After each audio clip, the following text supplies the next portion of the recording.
Good morning students. आज एक नया चैप्टर हम लोग पढ़ने जा रहे हैं और वो है जैन धर्म और बौद्ध धर्म के बारे में। तो जैसे कि आप जानते हो कि पिछले अध्याय में आपने वैदिक काल के बारे में पढ़ा था। वैदिक काल से पहले आपने हड़प्पा सभ्यता के बारे में पढ़ा। हड़प्पा सभ्यता से पहले आपने पाषाण काल के बारे में पढ़ा। तो ये सब जो बातें जो बताई जा रही हैं आपको, ये सब क्रम के अनुसार हैं। पहले पाषाण काल था, फिर हड़प्पा काल, फिर वैदिक काल और अब जो है ये 6ठी सदी ईसा पूर्व में नए धार्मिक संप्रदायों का जो उदय हुआ था। देखिए, हमने वैदिक काल लास्ट पढ़ा था जो कि 1500 से 600 ईसा पूर्व तक का काल है। अब देखिए क्या हुआ कि 6ठी सदी ईसा पूर्व में, यानी लगभग 600 ईसा पूर्व के आसपास भारत में लगभग 62 नए संप्रदायों का उदय हुआ। 62 new religious sects arose in the 6th century BC। और इनमें इन 62 संप्रदायों में जो सबसे लोकप्रिय हुए, जो सबसे ज़्यादा लोगों द्वारा अपनाए गए, वो थे जैन धर्म और बौद्ध धर्म। तो अब प्रश्न ये है कि जब वैदिक धर्म पहले से विद्यमान था, जब वो चला आ रहा था, वो परंपराएं चली आ रही थी, तो नए धार्मिक संप्रदायों के उदय के क्या कारण थे? इन्हें धार्मिक आंदोलन भी कहा जाता है। एक तरह से ये सोशल ट्रांसफॉर्मेशन था, सामाजिक रूपांतरण की एक जो प्रचलित धर्म चलता आ रहा है उसका विरोध हुआ और नए धर्मों का उदय हुआ। तो हम जो पहले पार्ट में जो पढ़ने जा रहे हैं वो पढ़ने जा रहे हैं कि जो नए धार्मिक आंदोलन थे, इनके उदय के क्या कारण थे। जैन धर्म बौद्ध धर्म दोनों ही हम इकट्ठे लेंगे इसमें कि दोनों धर्मों के उदय के क्या कारण थे। तो सबसे पहला कारण तो ये था कि जो प्रचलित धर्म था यानी वैदिक धर्म, उसमें बुराइयां थीं, उसमें दोष थे। आप जानते हैं, ये आपने पढ़ लिया है, मैंने आपको बता दिया है कि ऋग्वैदिक काल में तो धर्म बड़ा सादा था। केवल प्राकृतिक शक्तियों की पूजा की जाती थी और कोई धार्मिक कर्मकांड नहीं थे, कोई मूर्ति पूजा नहीं थी, किसी तरह के कोई आडंबर नहीं थे और धर्म जो है खर्चीला नहीं था। लेकिन समय के साथ क्या हुआ, उत्तर वैदिक काल में परिवर्तन आया। अब धर्म जटिल हो गया, जटिल मतलब कठिन हो गया, आम लोगों की पहुंच से बाहर हो गया और धीरे धीरे उसमें कर्म कांड जो है बढ़ते चले गए। उसमें ज़्यादा जो है धन का इस्तेमाल होने लगा। ब्राह्मणों को बहुत मात्रा में दान दिया जाता था, यानी कि आम लोगों की पहुंच से बाहर हो गया। तो वैदिक धर्म में इतने दोष थे जिसके कारण लोग एक नए धर्म की तलाश में थे जिसमें ये आडंबर ना हो, जिसमें तरह तरह के क्रियाकलाप ना हो और वो सादा हो। तो ऐसा उन्हें जैन धर्म और बौद्ध धर्म में नजर आया, इसलिए उन्होंने वो धर्म अपनाया जिसके कारण इनका उदय हुआ। दूसरा हम कारण ले सकते हैं कि जो हिंदू धर्म में जो परंपरागत वर्ण व्यवस्था थी, जाति व्यवस्था, जिसमें समाज को 4 वर्णों में बांटा गया था, ब्राह्मण, क्षत्रिय, वैश्य, शूद्र। तो देखिए, Brahmin they were on the top position. तो ऋग्वैदिक काल में ब्राह्मण जो थे वो बहुत ही पवित्र और सादा जीवन व्यतीत करते थे, लोगों को निःशुल्क शिक्षा प्रदान करते थे, क्योंकि उनका मुख्य जो कार्य होता था वो शिक्षा प्रदान करना होता था। इसके बदले उनको दान दक्षिणा मिल जाती थी और उसी से वो गुजारा कर लेते थे। लेकिन समय के साथ क्या हुआ, जैसे कि मैंने आपको बताया कि उत्तर वैदिक काल में परिवर्तन आया। उत्तर वैदिक काल में तरह तरह के यज्ञ होने लग गए और ब्राह्मणों का कोई भी यज्ञ के निष्पादन के लिए जो है उनको बुलाना आवश्यक हो गया। तो जब उन पे ज़्यादा पैसा आया तो उनका नैतिक पतन हुआ। अब वो संन्यास या सन्मार्ग को छोड़कर अब वो असत्य की ओर बढ़ने लगे। अब वो पहले की अपेक्षाकृत भोग विलासी हो गए, उनकी भोग विलासी प्रवृत्ति जो है वो धीरे धीरे बढ़ने लगी। इसलिए फिर उन्होंने ऐसे तरीके इजाद किए कि उनको अधिक से अधिक धन प्राप्त हो, भोली भाली जनता को वो जादू टोनों, यज्ञों, बलियों में उलझाकर उन्होंने रख दिया, और बदले में वो खूब धन बटोरते थे, खूब पशु उन्हें दान में मिला करते थे, और वैभवपूर्ण जीवन व्यतीत करना शुरू कर दिया। तो अब धीरे धीरे क्या हुआ कि जो ब्राह्मण सादगी के लिए जाने जाते थे, पवित्रता के लिए जाने जाते थे, अब लोगों का जो है उन पर से विश्वास उठने लगा। तो एक ये कारण था ब्राह्मणों का जो नैतिक पतन था, इसके कारण जैन धर्म, बौद्ध धर्म का उदय हुआ। तीसरा कारण हम ले सकते हैं कि हिंदू धर्म या वैदिक धर्म बहुत खर्चीला हो गया था। जैसे मैंने आपको बताया कि जितनी जटिलताएं बढ़ती गई उतना ज़्यादा धन लोगों को धर्म के लिए खर्च करना पड़ता था।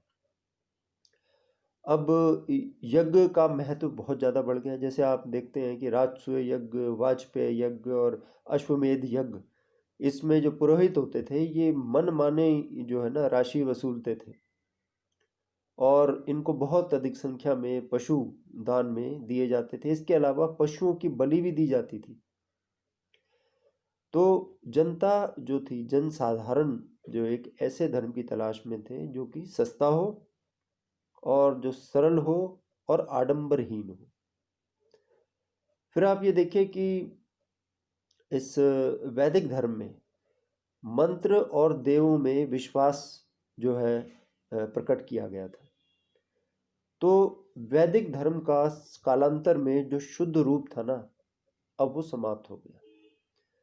अब वैदिक ऋचाओं का स्थान जो है मंत्रों ने ले लिया, और अब मंत्र हर कोई तो जिसका जाप नहीं कर सकता था मंत्र का। केवल ब्राह्मण, क्षत्रिय, वैश्य ही मंत्र का जाप कर सकते थे। शूद्रों को तो मंत्रोच्चारण की मनाही थी। तो एक स्वाभाविक सी बात है। अच्छा, फिर छठी शताब्दी ईसा पूर्व में एक से अधिक देवी देवताओं की पूजा की जाने लगी। बहुदेवों में विश्वास हो गया। अब देवताओं का जो रूप था वो रुद्र होने लगा, जिससे लोग भय खाने लगे। तो देवता और मनुष्य के बीच में संबंध टूट गया। देखिए, एक से अधिक देवी देवता की पूजा तो पहले भी की जाती थी, प्राकृतिक शक्तियों की होती थी, लेकिन अब जो है ऐसा प्रतीत होता है कि देवता और मनुष्य के बीच में संबंध टूट गया, और अब जो मनुष्य था वो देवताओं से डर कर उनको प्रसन्न करने में लग गए। उन्हें अब वो देवता भयभीत करते थे, तो उनको प्रसन्न करने के लिए वो तरह तरह के जो साधन अपनाने लगे। तो अब क्या था कि जो आम लोग थे वो तो ये सब नहीं कर पाते थे, इसलिए वो आडंबर रहित धर्म की जो है इच्छा करने लगे। एक कारण था वर्ण व्यवस्था। स्वाभाविक सी बात है कि जो परंपरागत वर्ण व्यवस्था थी उसमें ब्राह्मणों का स्थान सबसे ऊंचा था, और जो क्षत्रिय और वैश्य और शूद्र थे उनका निम्न था। तो आप ये देखिए कि क्षत्रिय, जो कि अगर देखा जाए तो शासक हुआ करते थे, और धन धान्य में पुरोहितों से भी ज़्यादा होते थे। अब उनके पास विद्या भी है, उनके पास धन भी है, लेकिन समाज में उनका जो स्थान है वो दूसरा है। वो सोचते थे हमारा पहला स्थान क्यों नहीं है, क्योंकि ब्राह्मणों का समाज में ज़्यादा सम्मान माना जाता था उस समय। तो ये जो परंपरागत वर्ण व्यवस्था थी, लोग ऐसे धर्म की तलाश में थे जिसमें इस तरह की वर्ण व्यवस्था ना हो, जिसमें सबको बराबर समझा जाए, और ऐसा धर्म उन्हें जैन धर्म और बौद्ध धर्म में दिखाई देता था। फिर जादू टोनों में विश्वास। अब तरह तरह के जादू, स्पेल्स, चार्म्स, भूत प्रेत, दुष्ट आत्माएं, इन सब का सहारा लेने लगे जो पुरोहित थे। फसलों की समृद्धि के लिए मंत्र। तो जनता जो है इन जादू टोनों से परेशान हो गई, उससे समाज का चलना मुश्किल हो गया, और अब लोग जो है एक ऐसे धर्म की इच्छा करने लगे जिसमें ये सब ना हो। फिर language was also a very big hurdle. यानी जो भाषा थी वैदिक धर्म की, वो थी संस्कृत भाषा। अब संस्कृत भाषा उस समय हर कोई नहीं पढ़ सकता था, it was not accessible to everyone, the language of Sanskrit. और सारा जो लिटरेचर है, वैदिक लिटरेचर आप देख लीजिए, सब संस्कृत भाषा में लिखित है। Rigveda, Samaveda, Yajurveda, Atharvaveda, Brahmana, Aranyaka, Upanishad, they were all written in Sanskrit language. तो Sanskrit was a language of the elite. ये जो भाषा थी ये केवल उच्च वर्ग के लोगों की भाषा थी, आम जन की भाषा नहीं थी। और धर्म सारा इसी में समझा रखा था। तो आम लोगों को कैसे समझ में आता? आम लोग तो ऐसे धर्म की तलाश में थे जो कि उन्हें सरलता से समझ में आए और उसकी भाषा बहुत ही आसान हो। नेचुरली अगर यही मैं लेक्चर इंग्लिश मीडियम में दूंगा तो जो हिंदी मीडियम की छात्राएं हैं वो उसको नहीं रिलेट कर पाएंगी, उसको समझ नहीं पाएंगी। तो भाषा का बहुत बड़ा रोल होता है। और ये जो दोनों धर्म है, जैन धर्म, बौद्ध धर्म, दोनों की भाषा जो है आम जन की भाषा है। यानी जैन धर्म की भाषा प्राकृत और बौद्ध धर्म की भाषा पाली। तो लोग जो है इससे उन्होंने मतलब वो रिलेट कर पाए। इसके बाद देखिए आर्थिक कारण भी रहे जैन धर्म और बौद्ध धर्म के उत्थान के। आप ये देखिए कि एक तो ये है कि उस समय कृषि का बहुत महत्व बढ़ गया था। आप जानते हैं कि लोहे का आविष्कार हो गया था। लोहे के आविष्कार के कारण एक नई कृषि प्रणाली का उदय हुआ जो कि लोहे की तकनीक पर आधारित थी, जिसमें बड़े बड़े हल होते थे लकड़ी के, जिनके आगे लोहे की फाली लगी होती थी। तो बड़े बड़े लोहे की फाली वाले हलों को खींचने के लिए बैलों की जरूरत होती थी, पशुओं की जरूरत होती थी अधिक से अधिक। लेकिन जो वैदिक धर्म था इसमें पशुओं की बलि दी जाती थी। तो this Vedic religion was not supporting the new economic system that emerged with the advent of iron technology। लोह तकनीक पर आधारित इस नई कृषि प्रणाली को जो वैदिक काल में जो बलि वगैरह दी जाती थी वो उस सिस्टम को सपोर्ट नहीं करता था। और आप जानते हैं कि जैन धर्म और बौद्ध धर्म में तो पशु हत्या, क्या किसी भी तरह की हत्या निषिद्ध है। उसको उनका सिद्धांत है अहिंसा का सिद्धांत।